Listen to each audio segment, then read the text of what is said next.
Nausea is a 1938 novel by the French author, philosopher and playwright Jean-Paul Sartre.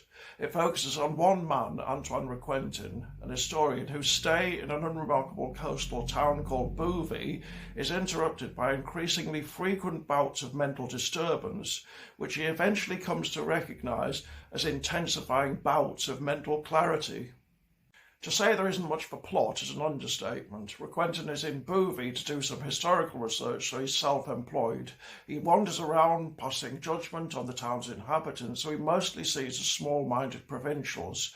Then, he has a dark epiphany in the park. He comes fully face-to-face for the first time with the utter horror of existence.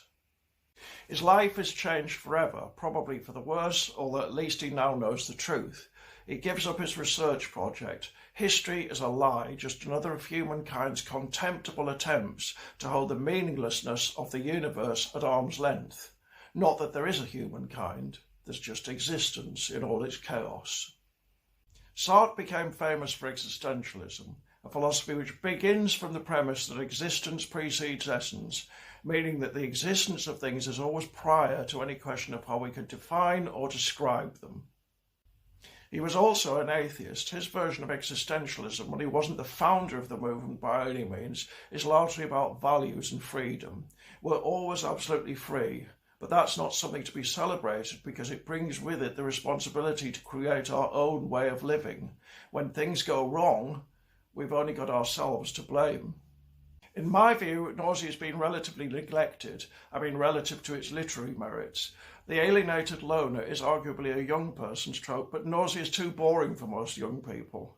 It's also too philosophical for the literary critics, although maybe it embodies the wrong kind of philosophy, that of the prehistoric era before structuralism.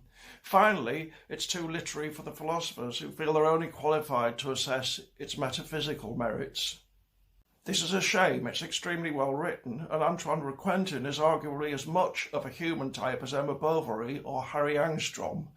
He's the irascible, anti-bourgeois intellectual who eventually succumbs to the world's grotesque enormity. Sartre wrote 3 more novels after Nausea. They're all very good, but not nearly as distinctive as his first. He won the Nobel Prize for Literature in 1964 and became the only person in the history of the prize ever to have declined it, which I think the Swedish Academy might have seen coming.